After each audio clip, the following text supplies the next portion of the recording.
আমি যেহেতু কথা বলতে ভীষণ ভালো থাকি, তাই ঠিক করেছি এবার থেকে তোমাদের সঙ্গে ভিডিওর সাথে সাথে একটু করে গল্প করব।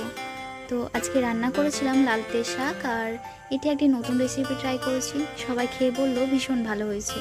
জানি না ঠিক কেমন হয়েছিল, যেহেতু গরম হালকা পাতলাই করেছিলাম। আর এই যে কড়াইটি দেখতে পাচ্ছ, খুব স্বাদ করে নিয়েছিলাম, কিন্তু পাতলার কারণে রান্না আর করা হয় না। আমার পেজে প্রায়শই আসে এইরকম ভয়েস ওভার করা ভিডিও। তো যেটা বলছিলাম, আমার বহুদিনের স্বপ্ন বলতে পারো, এটা আমি ট্রাই করছি, ট্রায়াল দিচ্ছি, জাস্ট প্র্যাকটিস করছি যে পারছি কিনা। আস্তে আস্তে অবশ্যই ইমপ্রুভমেন্ট হবে।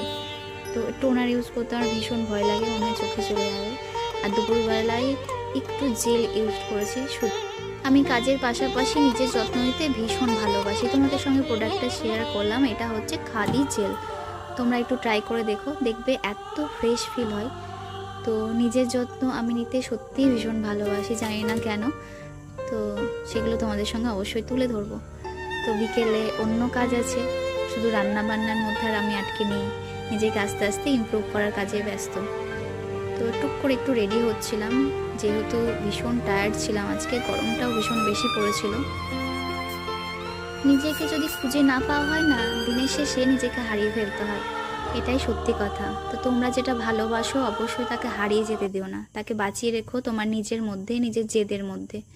হাজার শত কাজের মধ্যেও আমি একটু পড়ার জন্য নিজের সময়টা ঠিক বের করে নিই, এবং ডে বাই ডে সেটার ইমপ্রুভমেন্ট করার চেষ্টা করছি। এবং যত সেই জগতে আবার ফিরে যাচ্ছি, নিজের প্রতি কনফিডেন্স তত বাড়ছে। সুন্দর করে বসছে। এটা হচ্ছে ছোট স্টুডেন্ট হুগলি। তো এটা হচ্ছে আমার হিডেন ওয়ার্ল্ড, যেটার মধ্যে আমি আস্তে আস্তে আবার ডুবে যেতে চলেছি। তো সবাই সুস্থ থেকো, ভালো